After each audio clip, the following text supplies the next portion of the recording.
Hotel style veg kurma தான் இன்னைக்கு நம்ம சமைக்க போறோம். வாங்க எப்படி சமைக்கலாம் அப்படின்றத பார்க்கலாம்.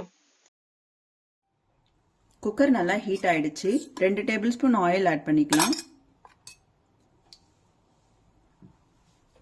ஒரு பெரிய சைஸ் வெங்காயம் நீல வாக்குல கட் பண்ணியிருக்கேன், ஆட் பண்ணிக்கலாம். அதையும் நல்லா இந்த மாதிரி வதக்கி விட்டுக்கலாம். இப்போ நான் ஒரு பவுல் ஃபுல்லா வெஜிடபிள்ஸ் எடுத்திருக்கேன். பீன்ஸ், கேரட்டு, காலிஃப்ளவர், பச்சை பட்டாணி, உருளைக்கிழங்கு எல்லாத்தையுமே எடுத்திருக்கேன். உங்களுக்கு தேவையான அளவு காய்கறியில் ஆட் பண்ணிக்கோங்க. எந்த காயா இருந்தாலும் பரவாயில்ல. இதில் ஆட் பண்ணி நல்லா வதக்கி விடலாம். இப்போ ஒரு அரை தக்காளி அளவுக்கு நான் கட் பண்ணியிருக்கேன், அதையும் சேர்த்துக்கலாம். நல்லா கிளறி விட்டுக்கலாம்.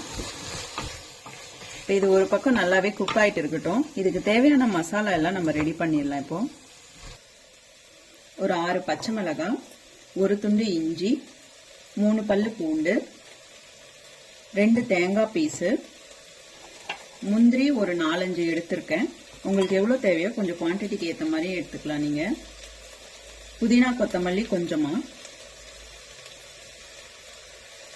சோம்பு 1 டேபிள் ஸ்பூன், கசகசா 1 டேபிள் ஸ்பூன், பொட்டுக்கடலை 2 டேபிள் ஸ்பூன் அளவுக்கு ஆட் பண்ணிக்கலாம்.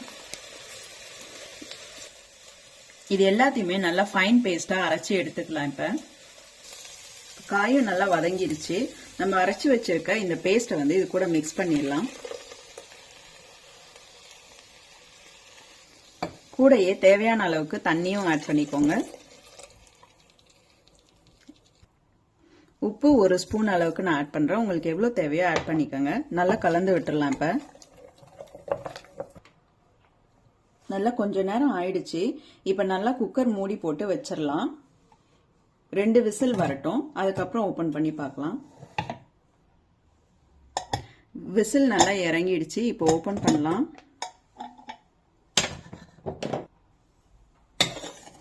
நல்லாவே வந்திருக்கு. நல்லா குக் ஆயிடுச்சு. இப்ப வாங்க சர்வ் பண்ணிக்கலாம்.